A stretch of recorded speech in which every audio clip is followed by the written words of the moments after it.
listeners and viewers, to another week of education, the Teachers Talking Terror podcast, for myself, Mike, and myself, Courtney, are back again right before Thanksgiving. Tomorrow is Thanksgiving, which means this episode, I'm going to get this episode edited and dropped today, so people will be able to watch this on their way to Thanksgiving, to listen to this podcast on the way to their family, because I know that's what you all have planned.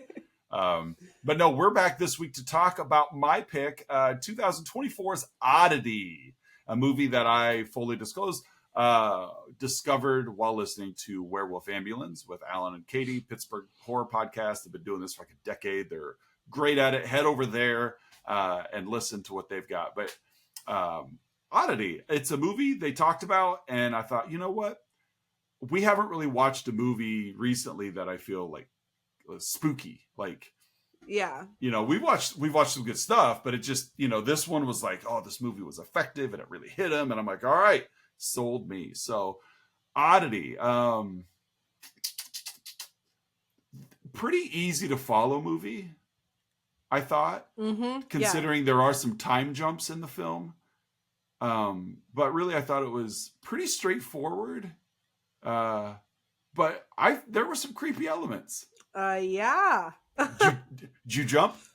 Yes, I did. There's two or three times I jumped. I watched this long enough to go that I'll have to remember while we're talking about it where I jumped, because their jump scares are memorable in the moment, but they're not necessarily because they're not like plot devices. Right. You know, so something will pop up and you may not remember what part of the movie it happened. Yeah. You just remember jumping. But the beginning of this movie is terrifying. Yeah. Only because of the scenario that it's painted. This whole movie, just the vibe is just dark. Yes, I feel it's like very unstable. Like, it's hard to feel comfortable in this movie. Movie kicks off. We don't really know the time frame, but we find out that it's the past. I don't know how long ago in the past, but the past. And so we've got Danny, who's married to Ted. Ted's a doctor, a psychiatrist. But they've got this new home, and naturally it's in the middle of absolute nowhere. It's like a small castle. It's like a French estate or something like that. It just really has... It's a beautiful home. The movie was filmed in Ireland, so it's an Irish estate, I should say. But it is a completely non-functional by today's standards home. Right. It's not one that you're going to find on Zillow and it's going to get a bunch of walkthroughs. You'll get a bunch of visits. But this house is built it's built like our schools, actually. It's built as basically one long hallway that is a square. And there's a gate, and you drive through the gate, and you park in the common area in the middle of the square, and the house is built around it. And so if you leave your phone in the other room, it might take you a minute to get there. Like, but there's only one place in the house with reception as well. And it's literally a step on a piece of stair. And it is a really cool architectural design. Not one that would be fun to live in. Because it's just odd. So anyway, they're renovating this house, and Danny's there by herself. And it is so early in the stages of renovation that, like, she sleeps in a tent. And like there's no you get the vibe. There's no electricity. There's no furniture. She calls her husband from like the top step of a stairwell, and he's even surprised, like, "Oh, you found some reception." Yeah, she's like, I'm up on the step, like in the corner. Like I have to be right here. I have like a 7-inch window that I could be sitting in to get reception. And so it's nighttime. She's getting ready to go to bed. It's raining. Somebody knocks on the door. And you're like, oh, okay, here we go. Like what'd she run to the car for? She ran out to the car for something. Yeah, she did. What was it? The camera? It may have been, or charge your phone or something. Because she's like taking these pictures. Yeah. So she runs to the car, of course, leaves the door open because you live in the middle of nowhere. Yeah. I mean, the amount of times I've run outside to grab something and just left the door open for a minute. Yeah. So she runs out to the car, takes care of whatever she needs to take care of, comes back to the house. All right, shuts the door, locks it, and it's very medieval. Like you got your large wooden slatted door, and you slide your, it's very medieval feeling. Somebody pounds on the door. She opens it up. It's this guy. It's different color. He's got a fake eye for one, and he's like right up in there, and he's very bearded and just not scary looking, but scary enough to one. It's like, why are you here? Right. And why are you here? Like, like, how did you get here? Doing? Yeah. And so he just tells her flat out, he goes, there's somebody in your house. And of course she's like, you can leave now. And he's like, no, you just ran to your car. You left the door open. I saw someone go into your house. There's like, someone in your home. Get out. If you hear something, open the door and run. And she's like, I'm going to call the police. He's like, please do. Absolutely. Like, and it's, so it's really like, super uncomfortable vibes to get started, and unevenness too of like, okay, here's the guy. This guy's not trying to get in my home. He's trying to get me out of my home. Mm-hmm. But either way, it's like I'm going to be with him, and we find out that he's one of Ted's former patients. And like, and Ted is like a psychiatrist for like people. Yeah, you don't make appointments with Ted. You're institutionalized. Like you're assigned to Ted. Yeah, you're institutionalized, and that's what Ted deals with. Yeah, and so this guy is like, you've got to get out of your house. Mm-hmm. And just when we think she's about to like be like, you know what, I trust you, she doesn't. Like, nope, I'm noping out of this one. Well, Danny's killed. Yeah. This Olin was his name. Olin Boole. We'll come back to him in a second. Olin was right. Mm-hmm. Somebody was in your house. Yeah, and you didn't trust Olin. Right. And so the murder gets pinned on Olin. Mm-hmm.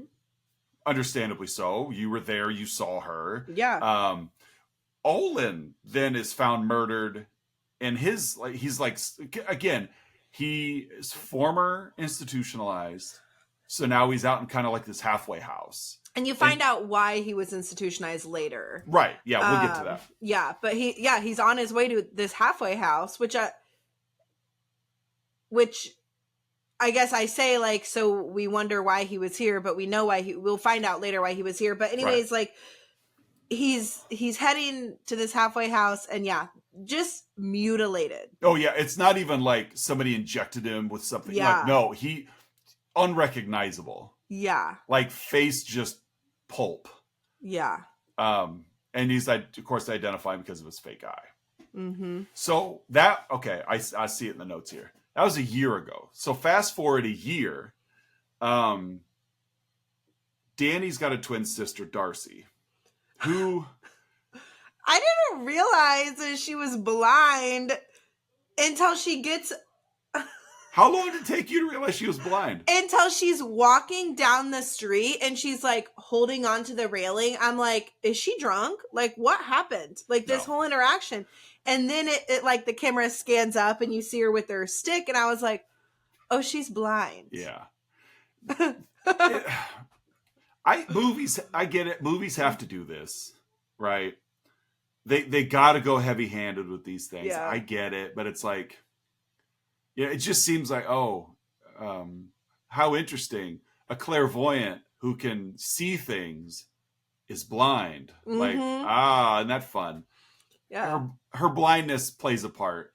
Her clairvoyance, not really. Like, she didn't see anything coming. No.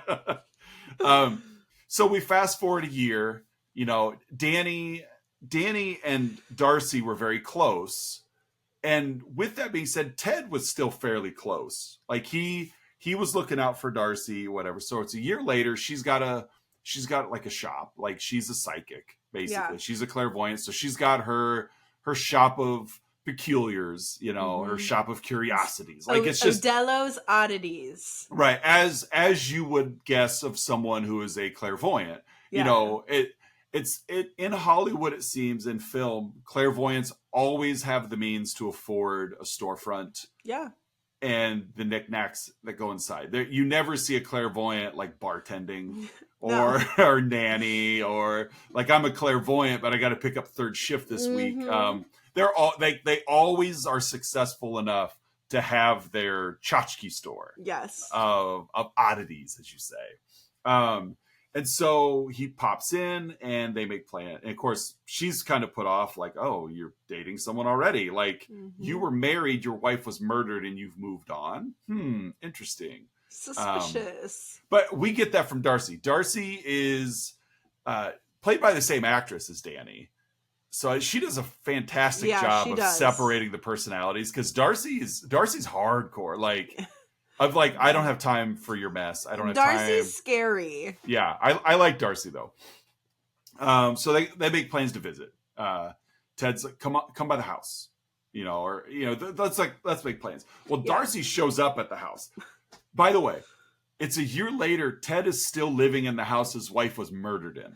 Yeah, and I'm not like we've discussed this before. Like, I don't really believe in the whole like spirits are in the house. I don't either. But that's just a bad juju. Like, if Casey were murdered in this house, I'm not staying. No. Spirits are not, just memories. Yeah, like even though your house is being renovated, so you probably don't have any memories yet. Unless but it's still, me that murders him. Like, but I'm it's not still staying like, here. Yeah, still it's like, my wife was murdered in this home.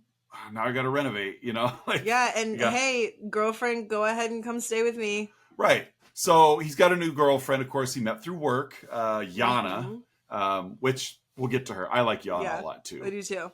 And so before Darcy gets there, though, there's this large package that shows up.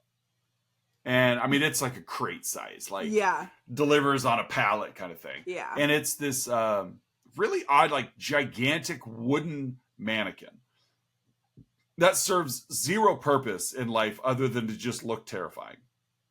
Yeah. You're not gonna have this at Kohl's.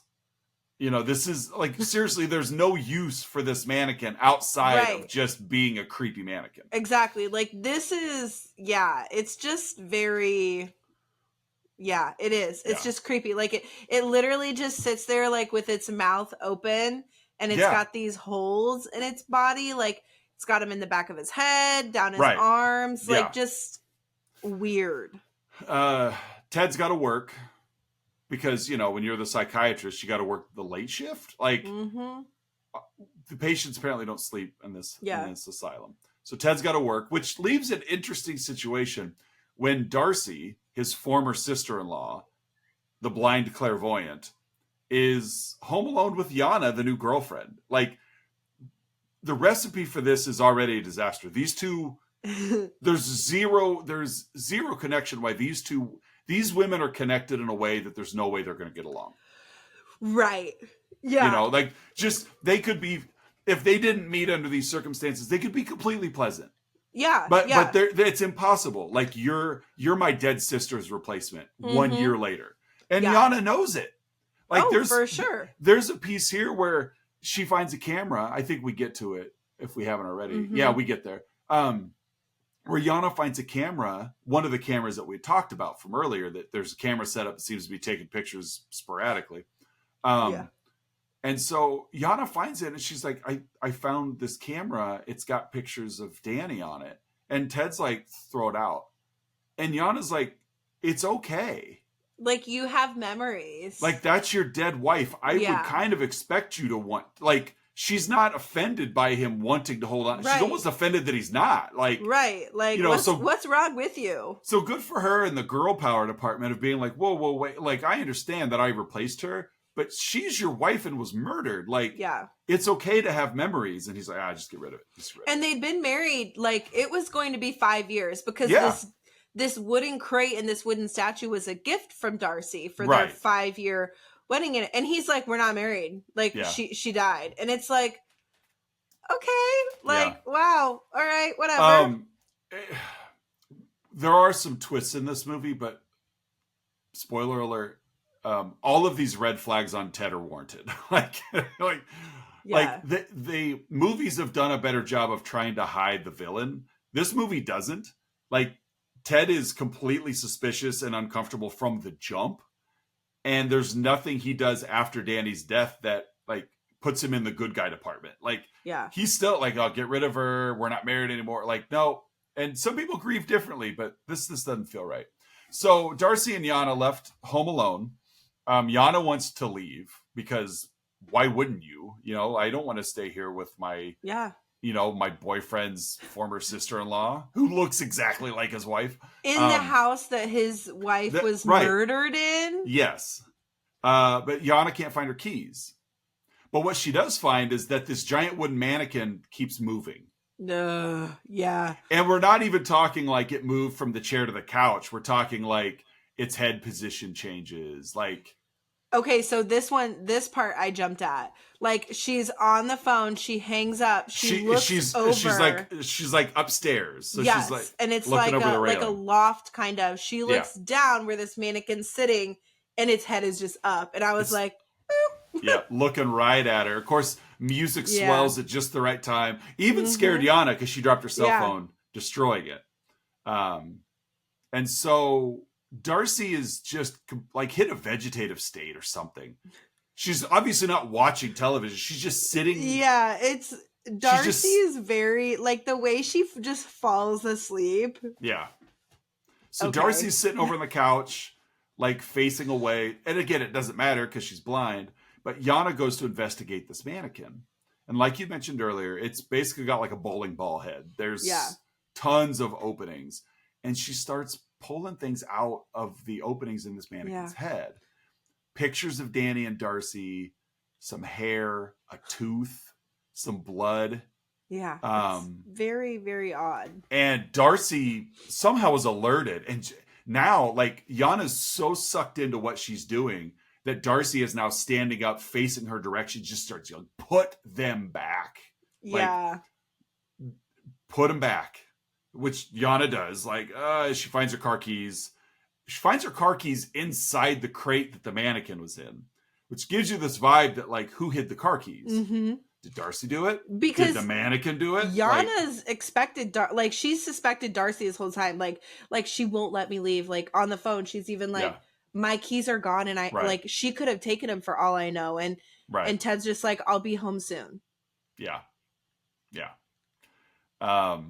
So Yana does find her keys in this storage box and leaves, which good for her. Like, smart woman, Yana. Honestly, like, I'm out. Yeah, because any other horror movie, we see this, this beautiful blonde. She's like, I'm gonna stay and investigate. But Yana's been like, she's found some other things, like we've talked about. Like, she was looking on the cameras and she saw someone outside of the tent. Yeah. She saw like Danny's body, like warning her to get out. Yeah. Run. Oh yeah. She did have that apparition. Yeah, like I forgot about that. She's got like all of these little tiny things, like go, but she can't go. Like, she's like, I'm trying to leave and I can't. Trust me, I want to. Yeah. So she's out. She goes. Ted comes back. Darcy's the only one home now. She's upstairs, and of course, Darcy, she just tells Ted, I know you did it. I know you did it. She also reveals she's the one that killed Olin Boole. Darcy is. Because it was pegged on him. He was the guy from the beginning that really set the stage for one of the creepiest openings in a movie I've seen in a long time.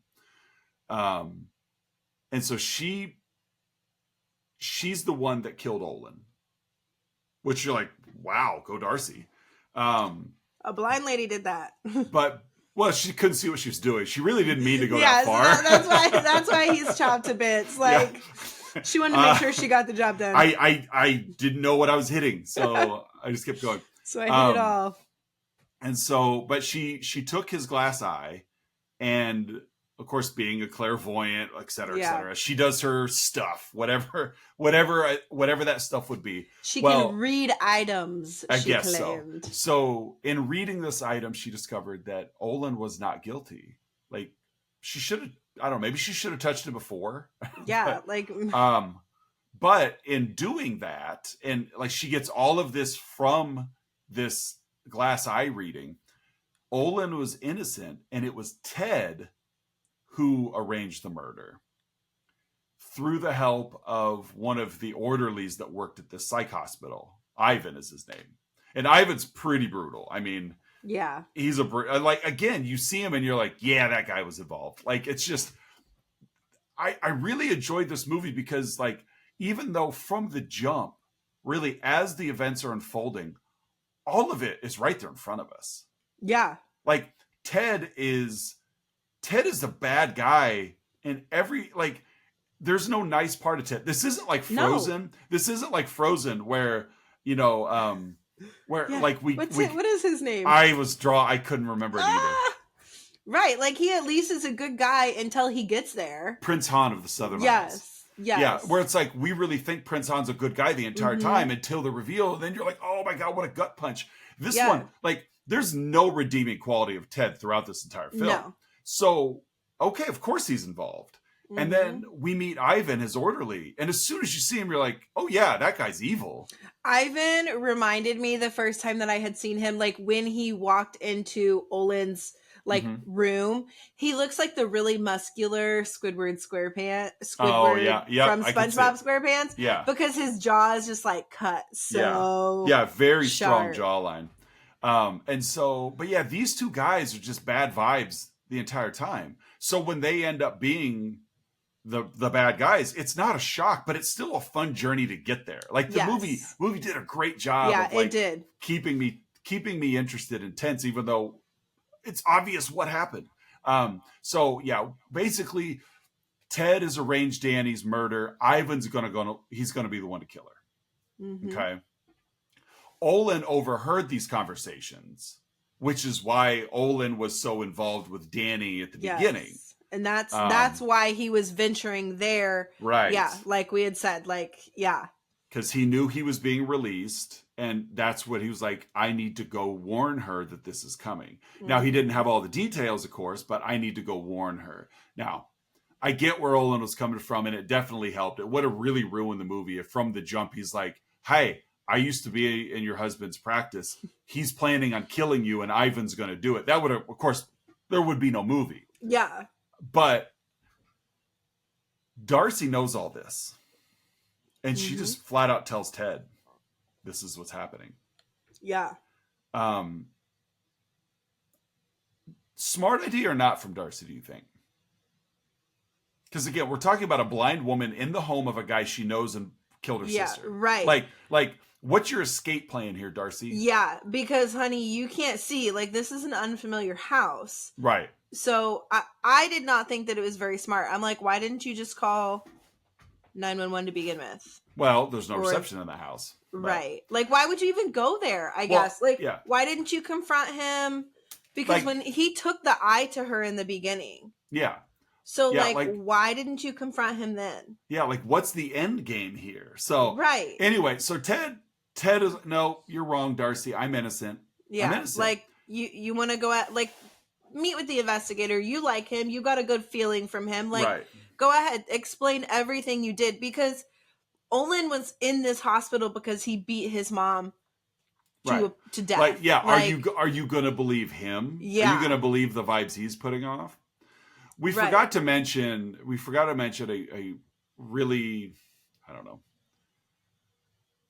The bell. We'll get to that. We'll get to that. The bell I could care less about. The very beginning of the movie, the first thing we see Danny doing is replacing a trapdoor. Yes. Okay. As if that's not going to come back later. Right, yeah. Right. So Ted's plan, as he tells Darcy, is, hey, look, I'm going to go meet with the investigator. I'm going to leave my cell phone here. I'm going to go to the investigator. The investigator's going to call my cell phone and explain why I'm innocent. That's the plan. Mm-hmm. Okay. Stay here. My phone, and he tells her exactly, my phone is right here. Yeah. Again, just give her the phone, Ted. Yeah. But there's no service. That's true. That's true. But also, like, Yana had service. Talking to him. Yeah. I don't know. Maybe in a year they got a cell phone tower built. Who knows? But anyway, so my phone's right here. Yeah. When it calls, just answer it. It'll be the investigator. As the camera pans back, the trapdoor's open. And of course, it's right in line with where Darcy's going to be walking. So Ted goes back to his office and calls his own cell phone, knowing that Darcy's going to get up and go get the phone and therefore fall into the trapdoor. And she does. Mm-hmm. She does. So she falls through that trapdoor. Of course, falls like dead weight. Yeah, and this whole thing is stone. Like Right, everything yeah. is either stone or wood. So just smashes herself on the stone floor. Because it was built when Ireland was founded. Yeah. So knowing that this has likely happened, Ted sends Ivan out to check on Darcy. Mm-hmm. Like, go make sure that she's dead. Because you've opened your mouth and you've talked, and now she knows what happened. Yeah. Like, basically, you're right. Blaming Ivan of, go clean up this mess. Mm-hmm. So he goes to the house, and luckily, though, we've got this giant freaking mannequin that is there to protect Darcy, which apparently Darcy is controlling with her.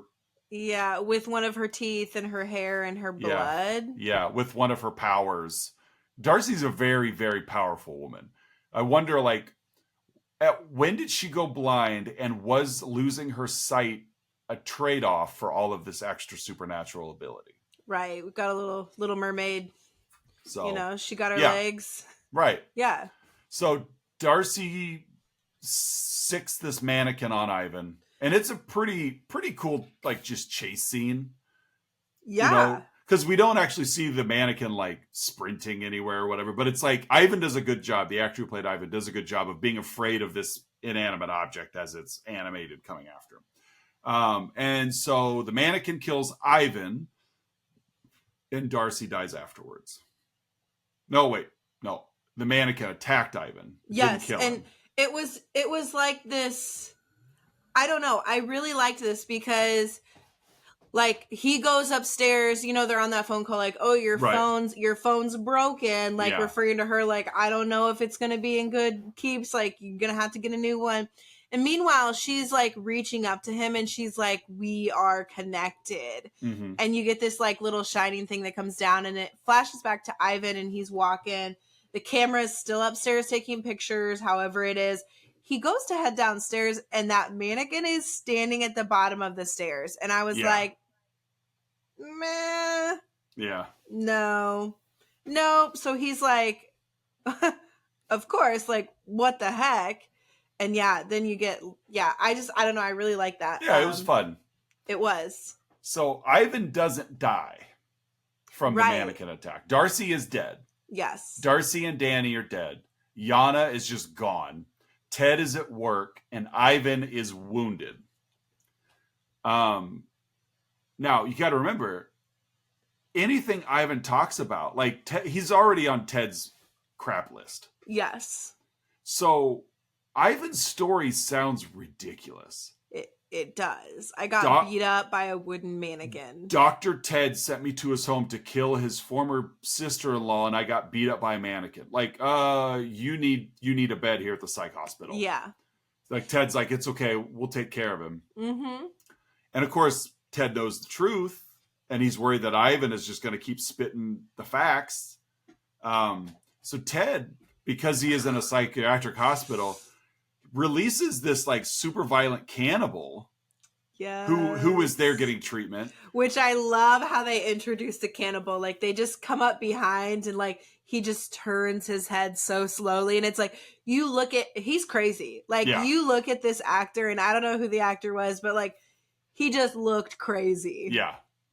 And so they, and we saw this cannibal a couple of different times throughout the movie with like no reference. Right. Just no context at all to the very, very brief scene. Well, Ted basically unleashes the cannibal, sicks him on Ivan's room. Right? The cannibal, of course, kills Ivan. So Ivan's out of the picture. Yeah. Ted now has had his wife killed, his wife's sister killed, and the guy who killed them both killed. Mm-hmm. Ted should be in the clear. Yeah.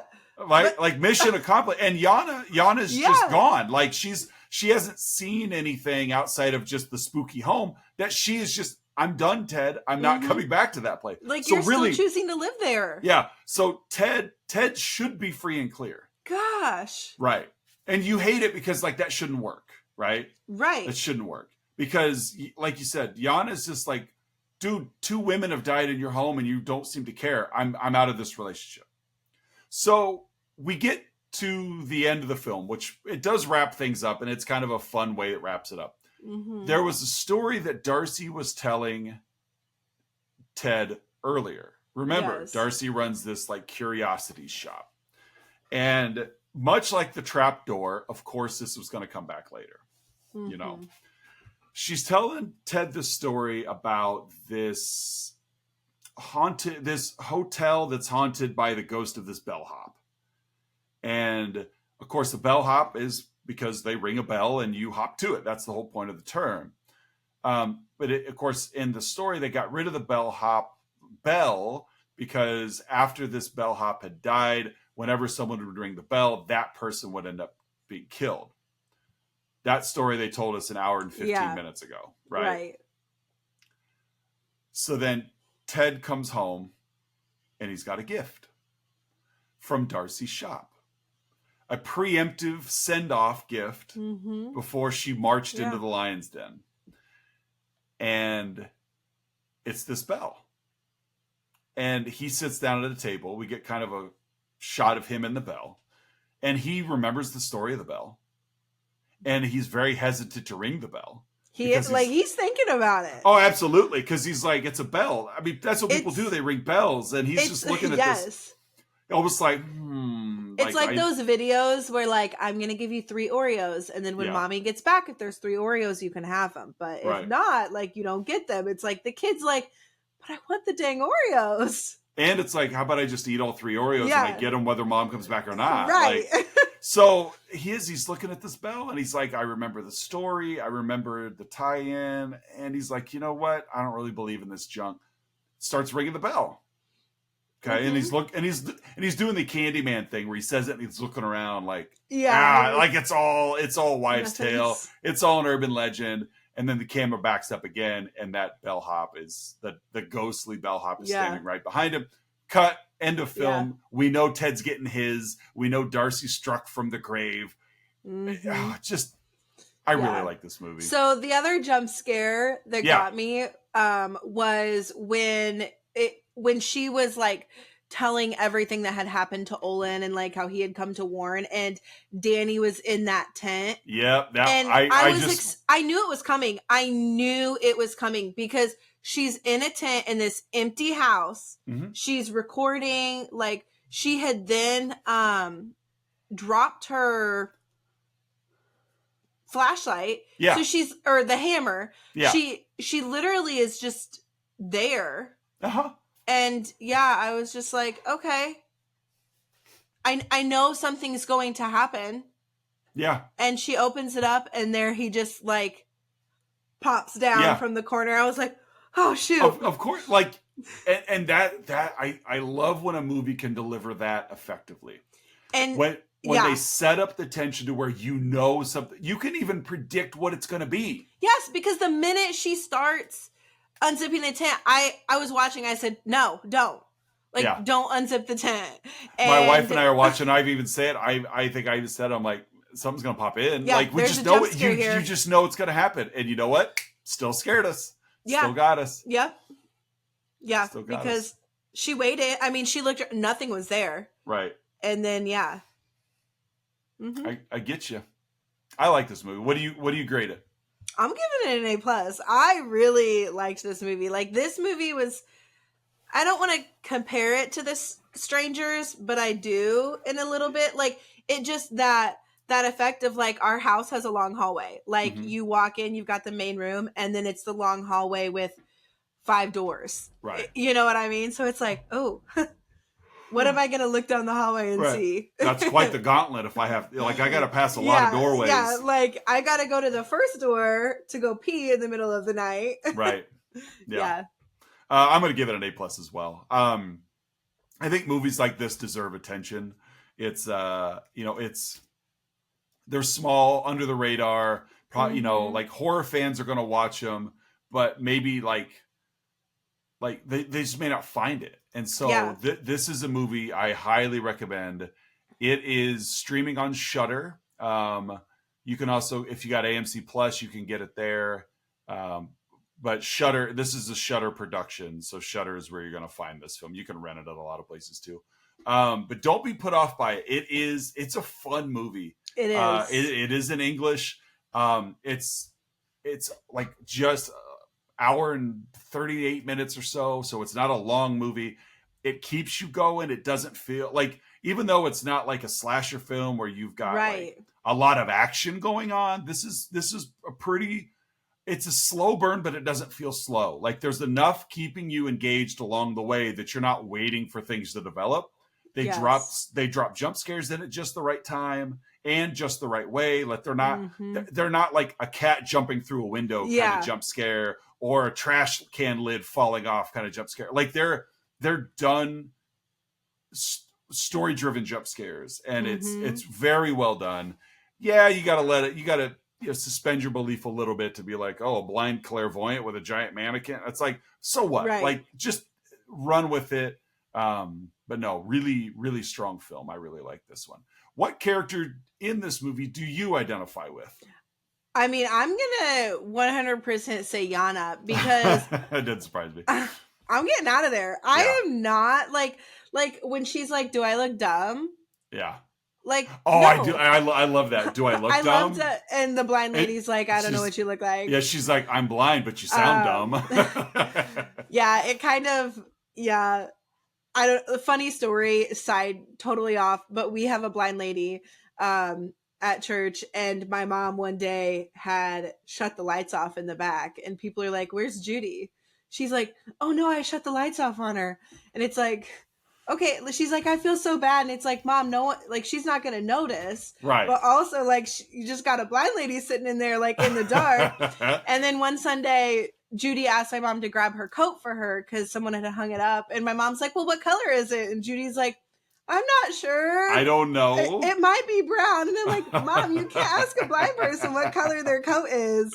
Like, so that just made me laugh. Like, do I look dumb? And it's like, I don't know what you look like. Right. Yeah. It's just, and it's something you ask 1,000 times. Like, yeah, it's hard to necessarily like think through all of those interactions before they happen. Yes. So, Yana, for you, I'm gonna say probably Olin Boole for me.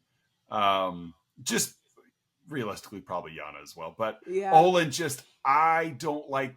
I like helping people. I don't like people being taken advantage of or feeling disadvantaged, or like and so I thought it was very admirable what he was trying to do.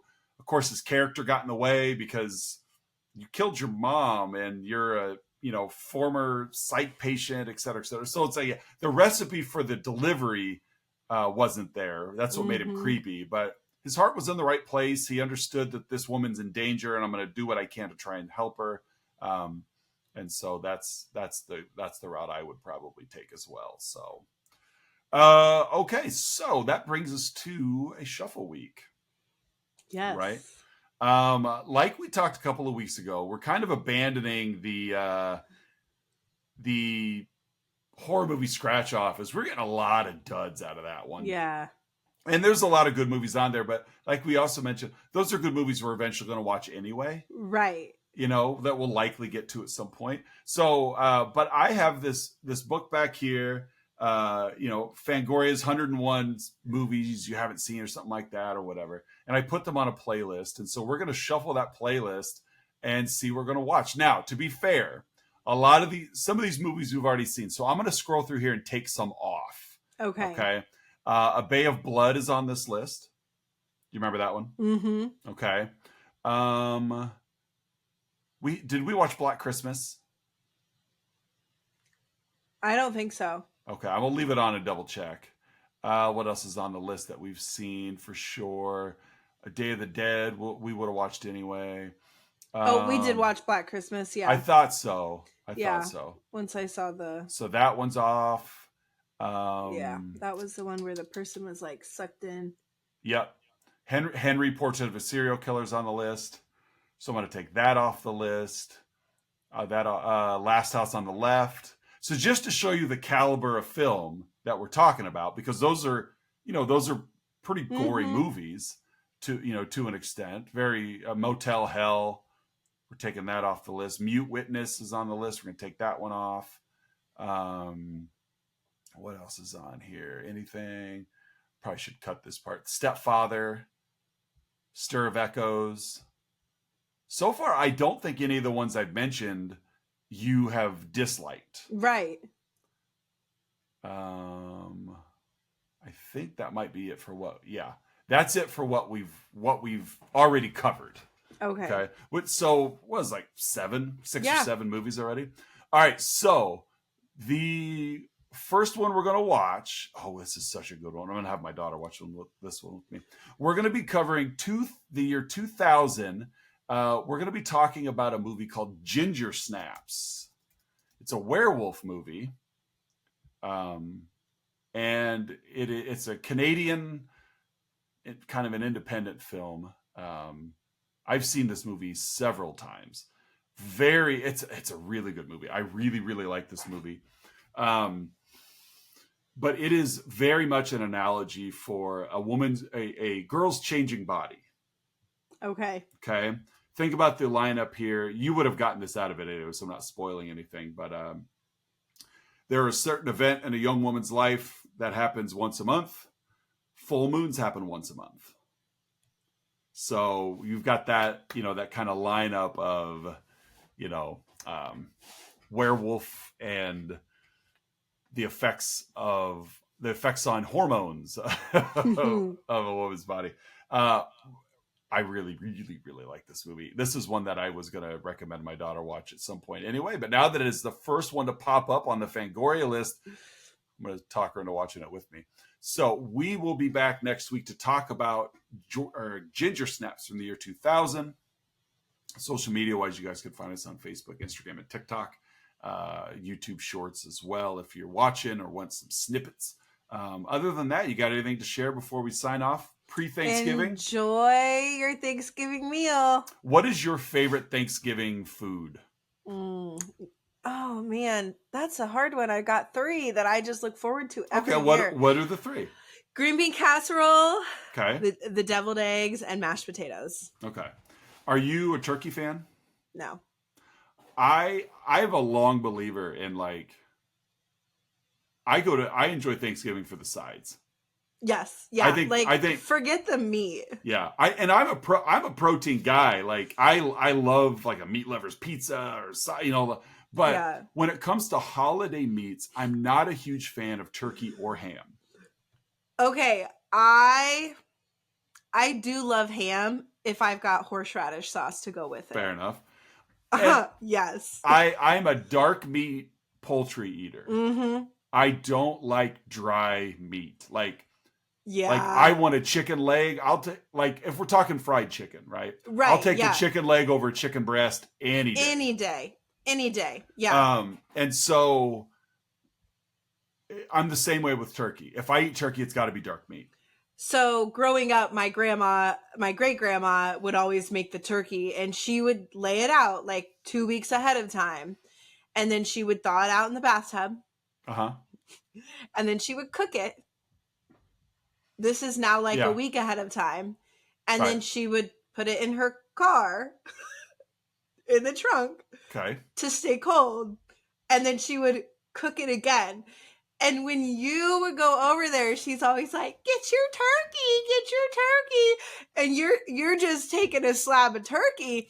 And then she's got this gravy, and everyone's like, give the gravy. Where's the gravy? Pass the gravy. I need the gravy. Because you're choking on this turkey as it's going down. It's like leather at this point. And so every year, we joke about, did you cook this turkey a week ago? And then put it in the car to keep cold, because that's what Grandma C did. Right. So, I just... Maybe I don't ever take turkey now, because I'm I'm going to choke on it. Right. Yeah. And again, I'm okay with turkey leftovers. You put turkey on a sandwich with some mayonnaise, cold turkey. I'm fine with that. Yeah. Ham. I like ham, but it's, you got I don't like feeling parched after I eat ham. Yes. And my mom makes a good ham. Like all this, it is just all the always sugar juicy. and Yeah. so, but usually when I'm going through, I'm like, because there's always like 48 sides, Mm-hmm. and I'm like, you know what? I would gladly load up on. Fill me a plate with little smokies and cheesy potatoes and, like you said, green bean casserole and any and everything possible. I'm in, and so I'm a big pumpkin pie fan too, though. No thanks. Like, honestly, forget the sweets for me. Like, I want, I do. We make oysters. Those are great as well. Like, how do you make them? Like in a dressing? Yes. Okay. Yeah. I like them that way. I'm not a fan of just like pouring snot down my mouth. Oh, I like oysters anyway. I can't do I recently just tried them because I always thought they were mountain oysters, so I had never eaten them. And I was disgusted how, like, my sister loved the oysters, and I'm just like, that's so gross. Yeah. And then my aunt's like, like, you've eaten these raw in California and Florida, right? And I'm like, wait, they're not mountain oysters? Okay, I'll try them then, I guess. Yeah, so it is. So, well, I want you to have a happy Thanksgiving. That's what I want. I want you to have a happy Thanksgiving. And I'm talking to you. I'm not talking to our listeners. I want you guys to have a happy Thanksgiving too. So, but for another week of education, I'm Mike. And I'm Courtney. And we'll be back next week to talk about ginger snaps. Bye.